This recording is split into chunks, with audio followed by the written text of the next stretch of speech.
شروع اللہ کا نام لے کر جو بڑا مہربان نہایت رحم والا ہے۔ کاف ہا یا عین صاد، یہ تمہارے پروردگار کی مہربانی کا بیان ہے جو اس نے اپنے بندے زکریا پر کی تھی جب انہوں نے اپنے پروردگار کو دبی آواز سے پکارا اور کہا کہ اے میرے پروردگار، میری ہڈیاں بڑھاپے کے سبب کمزور ہو گئی ہیں اور سر سفید بالوں کی وجہ سے چمکنے لگا ہے، اور اے میرے پروردگار، میں تجھ سے مانگ کر کبھی محروم نہیں رہا، اور میں اپنے بعد اپنے بھائی بندوں سے ڈرتا ہوں، اور میری بیوی بانجھ ہے، پھر بھی مجھے اپنے پاس سے ایک وارث عطا فرما جو میری اور اولاد یعقوب کی میراث کا مالک ہو، اور اے میرے پروردگار اس کو خوش اخلاق بنائیو۔ فرمایا اے زکریا، ہم تم کو ایک لڑکے کی بشارت دیتے ہیں جس کا نام یحییٰ ہوگا، اس سے پہلے ہم نے اس نام کا کوئی شخص پیدا نہیں کیا۔ انہوں نے کہا کہ پروردگار، میرے ہاں کس طرح لڑکا ہوگا جبکہ میری بیوی بانجھ ہے اور میں بڑھاپے کی اس حالت کو پہنچ گیا کہ سوکھ گیا ہوں۔ حکم ہوا کہ اسی طرح ہوگا۔ تمہارے پروردگار نے فرمایا ہے کہ مجھے یہ آسان ہے، اور میں پہلے تم کو بھی تو پیدا کر چکا ہوں اور تم کچھ چیز نہ تھے۔ کہا کہ پروردگار میرے لیے کوئی نشانی مقرر فرما۔ فرمایا نشانی یہ ہے کہ تم صحیح و سالم ہوتے ہوئے 3 رات دن لوگوں سے بات نہ کر سکو گے۔ پھر وہ عبادت کے حجرے سے نکل کر اپنی قوم کے پاس آئے تو ان سے اشارے سے کہا کہ صبح و شام تسبیح کرتے رہو۔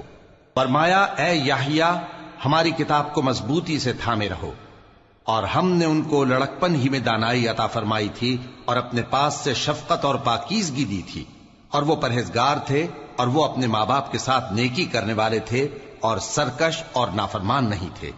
اور جس دن وہ پیدا ہوئے اور جس دن وفات پائیں گے اور جس دن زندہ کر کے اٹھائے جائیں گے ان پر سلام ہے۔ اور کتاب یعنی قرآن میں مریم کا بھی تذکرہ کرو، جب وہ اپنے لوگوں سے الگ ہو کر مکان کے مشرقی حصے میں چلی گئیں، پھر انہوں نے ان کی طرف سے پردہ کر لیا تو ہم نے ان کی طرف اپنا فرشتہ بھیجا، سو وہ ان کے سامنے ایک خوبصورت مرد کی صورت میں آیا۔ مریم بولی کہ اگر تم پرہیزگار ہو تو میں تم سے بچنے کے لیے رحمان کی پناہ لیتی ہوں۔ فرشتے نے کہا کہ میں تو تمہارے پروردگار کا بھیجا ہوا یعنی فرشتہ ہوں، اور اس لیے آیا ہوں کہ تمہیں پاکیزہ لڑکا بخشوں۔ مریم نے کہا کہ میرے ہاں لڑکا کیوں کر ہوگا جبکہ مجھے کسی مرد نے بطور شوہر چھوا تک نہیں اور میں بدکار بھی نہیں ہوں۔ فرشتے نے کہا کہ یوں ہی ہوگا۔ تمہارے پروردگار نے فرمایا کہ یہ مجھے آسان ہے اور میں اسے اسی طریق پر پیدا کروں گا تاکہ اس کو ہم لوگوں کے لیے اپنی طرف سے نشانی اور ذریعہ رحمت بنائیں، اور یہ کام مقرر ہو چکا ہے۔ چنانچہ وہ اس بچے کے ساتھ حاملہ ہو گئیں اور اسے لے کر ایک دور جگہ چلی گئیں۔ پھر درد ذہ ان کو کھجور کے تنے کی طرف لے آیا، کہنے لگیں کہ کاش میں اس سے پہلے مر چکتی اور بھولی بسری ہو گئی ہوتی۔ تب ان کے ٹیلے کے نیچے کی جانب سے فرشتے نے ان کو آواز دی کہ غمناک نہ ہو، تمہارے پروردگار نے تمہارے نیچے ایک چشمہ پیدا کر دیا ہے، اور کھجور کے تنے کو پکڑ کر اپنی طرف ہلاؤ، وہ تم پر تازہ عمدہ کھجوریں گرائے گا، تو کھاؤ اور پیو اور آنکھیں ٹھنڈی کرو۔ اگر تم کسی آدمی کو دیکھو تو کہنا کہ میں نے اللہ کے لیے روزے کی منت مانی، تو آج میں کسی آدمی سے ہرگز کلام نہیں کروں گی۔ پھر وہ اس بچے کو اٹھا کر اپنی برادری والوں کے پاس لے آئیں۔ وہ کہنے لگے کہ مریم یہ تو نے برا کام کیا۔ اے ہارون کی بہن، نہ تو تیرا باپ ہی برا آدمی تھا اور نہ تیری ماں ہی بدکار تھی۔ تو مریم نے اس بچے کی طرف اشارہ کیا۔ وہ بولے کہ ہم اس سے کہ گود کا بچہ ہے کیسے بات کریں؟ بچے نے کہا کہ میں اللہ کا بندہ ہوں، اس نے مجھے کتاب دی ہے اور نبی بنایا ہے، اور میں جہاں ہوں اور جس حال میں ہوں اس نے مجھے صاحب برکت بنایا ہے، اور جب تک زندہ ہوں مجھ کو نماز اور زکوٰۃ کا ارشاد فرمایا ہے، اور مجھے اپنی ماں کے ساتھ نیک سلوک کرنے والا بنایا ہے اور سرکش و بدبخت نہیں بنایا، اور جس دن میں پیدا ہوا اور جس دن مروں گا اور جس دن زندہ کر کے اٹھایا جاؤں گا مجھ پر سلام ہے۔ یہ مریم کے بیٹے عیسیٰ ہیں، اور یہ سچی بات ہے جس میں لوگ شک کرتے ہیں۔ اللہ کو شایع نہیں کہ کسی کو بیٹا بنائے، وہ پاک ہے، جب کسی چیز کا ارادہ کرتا ہے تو اس کو یہی کہتا ہے کہ ہو جا تو وہ ہو جاتی ہے، اور بے شک اللہ ہی میرا اور تمہارا پروردگار ہے، تو اسی کی عبادت کرو، یہی سیدھا رستہ ہے۔ پھر اہل کتاب کے فرقوں نے باہم اختلاف کیا، سو جو لوگ کافر ہوئے ہیں ان کو بڑے دن یعنی قیامت کے روز حاضر ہونے سے خرابی ہے۔ وہ جس دن ہمارے سامنے آئیں گے کیسے سننے والے اور کیسے دیکھنے والے ہوں گے، مگر ظالم آج کھلی گمراہی میں ہیں، اور ان کو حسرت و افسوس کے دن سے ڈرا دو جب بات فیصل کر دی جائے گی اور وہ غفلت میں پڑے ہوئے ہیں اور ایمان نہیں لاتے۔ ہم ہی زمین کے اور جو لوگ اس پر بستے ہیں ان کے وارث ہوں گے، اور ہماری ہی طرف ان کو لوٹنا ہوگا۔ اور کتاب میں ابراہیم کا ذکر کرو، بے شک وہ نہایت سچے تھے، پیغمبر تھے۔ جب انہوں نے اپنے باپ سے کہا کہ ابا، آپ ایسی چیزوں کو کیوں پوچھتے ہیں جو نہ سنیں اور نہ دیکھیں اور نہ آپ کے کچھ کام آ سکیں؟ ابا، مجھے ایسا علم ملا ہے جو آپ کو نہیں ملا، تو میرے ساتھ ہو جائیے، میں آپ کو سیدھی راہ پر لے چلوں گا۔ ابا، شیطان کی پوجا نہ کیجیے، بے شک شیطان اللہ کا نافرمان ہے۔ ابا، مجھے ڈر لگتا ہے کہ آپ کو اللہ کا عذاب آ پکڑے تو آپ شیطان کے ساتھی ہو جائیں۔ اس نے کہا کہ ابراہیم، کیا تو میرے معبودوں کے خلاف ہے؟ اگر تو باز نہ آئے گا تو میں تجھے سنسار کر دوں گا اور تو ہمیشہ کے لیے مجھ سے دور ہو جا۔ ابراہیم نے سلام علیکم کہا اور کہا کہ میں آپ کے لیے اپنے پروردگار سے بخشش مانگوں گا، بے شک وہ مجھ پر نہایت مہربان ہے۔ اور میں آپ لوگوں سے اور جن کو آپ اللہ کے سوا پکارا کرتے ہیں ان سے کنارہ کرتا ہوں اور اپنے پروردگار ہی کو پکاروں گا۔ امید ہے کہ میں اپنے پروردگار کو پکار کر محروم نہیں رہوں گا۔ اور جب ابراہیم ان لوگوں سے اور جن کی وہ اللہ کے سوا پرستش کرتے تھے الگ ہو گئے تو ہم نے ان کو اسحاق اور اسحاق کو یعقوب بخشے اور ہر ایک کو پیغمبر بنایا، اور ہم نے ان کو اپنی رحمت سے بہت سی چیزیں عنایت کی اور ان کا ذکر جمیل بلند کیا۔ اور کتاب میں موسیٰ کا بھی ذکر کرو، بے شک وہ ہمارے برگزیدہ تھے اور رسول تھے، نبی تھے، اور ہم نے ان کو طور کی داہنی طرف سے پکارا اور باتیں کرنے کے لیے نزدیک بلایا، اور اپنی مہربانی سے ان کو ان کا بھائی ہارون پیغمبر بنا کر عطا کیا۔ اور کتاب میں اسماعیل کا بھی ذکر کرو، وہ وعدے کے سچے اور رسول تھے، نبی تھے، اور وہ اپنے گھر والوں کو نماز اور زکوٰۃ کا حکم کرتے تھے اور اپنے پروردگار کے ہاں پسندیدہ تھے۔ اور کتاب میں ادریس کا بھی ذکر کرو، وہ بھی نہایت سچے تھے، نبی تھے، اور ہم نے ان کو اونچی جگہ اٹھا لیا تھا۔ یہ وہ لوگ ہیں جن پر اللہ نے اپنے پیغمبروں میں سے فضل کیا، یعنی اولاد آدم میں سے، اور ان لوگوں میں سے جن کو ہم نے نوح کے ساتھ کشتی میں سوار کیا، اور ابراہیم اور یعقوب کی اولاد میں سے، اور ان لوگوں میں سے جن کو ہم نے ہدایت دی اور جنہیں برگزیدہ کیا۔ جب ان کے سامنے ہماری آیتیں پڑھی جاتی تھیں تو سجدے میں گر پڑتے اور روتے رہتے تھے۔ پھر ان کے بعد چند ناخلف ان کے جانشین ہوئے جنہوں نے نماز کو ضائع کر دیا اور خواہشات نفسانی کے پیچھے لگ گئے، سو ان قریب ان کو گمراہی کی سزا ملے گی۔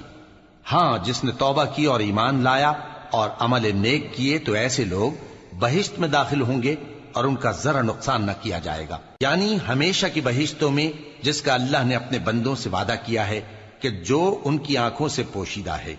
بے شک اس کا وعدہ نیکوکاروں کے سامنے آنے والا ہے، وہ اس میں سلام کے سوا کوئی بیہودہ کلام نہ سنیں گے اور ان کو صبح و شام کھانا ملے گا۔ یہی وہ جنت ہے جس کا ہم اپنے بندوں میں سے ایسے شخص کو مالک بنائیں گے جو پرہیزگار ہوگا۔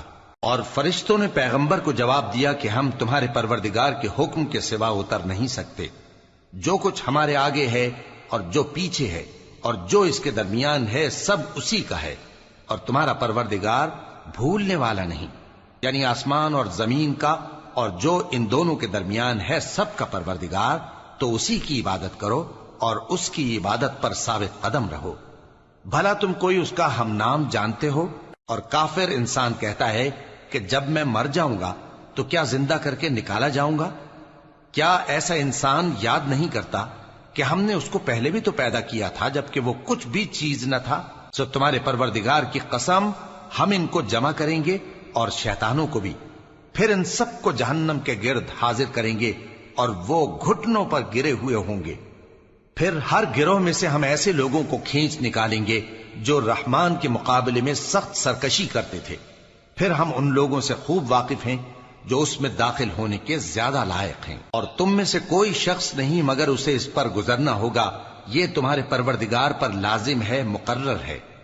پھر ہم پرہیزگاروں کو نجات دیں گے اور ظالموں کو اس میں گھٹنوں کے بل پڑا ہوا چھوڑ دیں گے۔ اور جب ان لوگوں کے سامنے ہماری آیتیں پڑھی جاتی ہیں تو جو کافر ہیں وہ مومنوں سے کہتے ہیں کہ دونوں فریق میں سے مکان کس کے اچھے اور مجلسیں کس کی بہتر ہیں، اور ہم نے ان سے پہلے بہت سی امتیں ہلاک کر دیں وہ لوگ ان سے ٹھاٹ باٹ اور نمود و نمائش میں کہیں اچھے تھے۔ کہہ دو کہ جو شخص گمراہی میں پڑا ہوا ہے، رحمان اس کو آہستہ آہستہ مہلت دیا جاتا ہے، یہاں تک کہ جب اس چیز کو دیکھ لیں گے جس کا ان سے وعدہ کیا جاتا ہے، خواہ عذاب اور خواہ قیامت، تو اس وقت جان لیں گے کہ مکان کس کا برا ہے اور لشکر کس کا کمزور ہے۔ اور جو لوگ ہدایت یاب ہیں، اللہ ان کو زیادہ ہدایت دیتا ہے، اور نیکیاں جو باقی رہنے والی ہیں وہ تمہارے پروردگار کے ہاں صلے کے لحاظ سے خوب اور انجام کے اعتبار سے بہتر ہیں۔ بھلا تم نے اس شخص کو دیکھا جس نے ہماری آیتوں سے کفر کیا اور کہنے لگا کہ اگر میں اثر نو زندہ ہوا بھی تو یہی مال اور اولاد مجھے وہاں ملے گا؟ کیا اس نے غیب کی خبر پالی ہے یا اللہ کے یہاں سے عہد لے لیا ہے؟ ہرگز نہیں۔ یہ جو کچھ کہتا ہے ہم اس کو لکھتے جاتے اور اس کے لیے آہستہ آہستہ عذاب بڑھاتے جاتے ہیں، اور جو چیزیں یہ بتاتا ہے ان کے ہم وارث ہوں گے، اور یہ اکیلا ہمارے سامنے آئے گا۔ اور ان لوگوں نے اللہ کے سوا اور معبود بنا لیے ہیں تاکہ وہ ان کے لیے موجب عزت ہوں۔ ہرگز نہیں، وہ معبود ان کی پرستش سے انکار کریں گے اور ان کے دشمن و مخالف ہوں گے۔ کیا تم نے نہیں دیکھا کہ ہم نے شیطانوں کو کافروں پر چھوڑ رکھا ہے کہ وہ ان کو خوب اکساتے رہتی ہیں؟ تو تم ان پر عذاب کے لیے جلدی نہ کرو کہ ہم تو ان کے لیے دن شمار کر رہے ہیں۔ جس روز ہم پرہیزگاروں کو رحمان کے سامنے بطور مہمان جمع کریں گے اور گنہگاروں کو دوزخ کی طرف پیاسے ہانک لے جائیں گے، تو لوگ کسی کی سفارش کا اختیار نہ رکھیں گے مگر جس نے رحمان سے اقرار لے لیا ہو۔ اور کہتے ہیں کہ رحمان بیٹا رکھتا ہے۔ ایسا کہنے والوں، یہ تو تم بری بات زبان پر لاتے ہو۔ قریب ہے کہ اس جھوٹ سے آسمان پھٹ پڑیں اور زمین شق ہو جائے اور پہاڑ پارا پارا ہو کر گر پڑیں کہ انہوں نے رحمان کے لیے بیٹا تجویز کیا، اور رحمان کو شایع نہیں کہ کسی کو بیٹا بنائے۔ ہر شخص جو آسمانوں اور زمین میں ہے رحمان کے روبرو بطور بندہ ہی آئے گا۔ اس نے ان سب کو اپنے علم سے گھیر رکھا اور ایک ایک کو شمار کر رکھا ہے، اور یہ سب قیامت کے دن اس کے سامنے اکیلے اکیلے حاضر ہوں گے۔ اور جو لوگ ایمان لائے اور عمل نیک کیے، رحمان ان کی محبت مخلوقات کے دل میں پیدا کر دے گا۔ اے پیغمبر صلی اللہ علیہ وآلہ وسلم، ہم نے یہ قرآن تمہاری زبان میں آسان بنا کر نازل کیا ہے تاکہ تم اس سے پرہیزگاروں کو خوشخبری پہنچا دو اور جھگڑالوؤں کو ڈر سنا دو۔ اور ہم نے ان سے پہلے بہت سے گروہوں کو ہلاک کر دیا ہے۔ بھلا تم ان میں سے کسی کو دیکھتے ہو یا کہیں ان کی بھنک سنتے ہو؟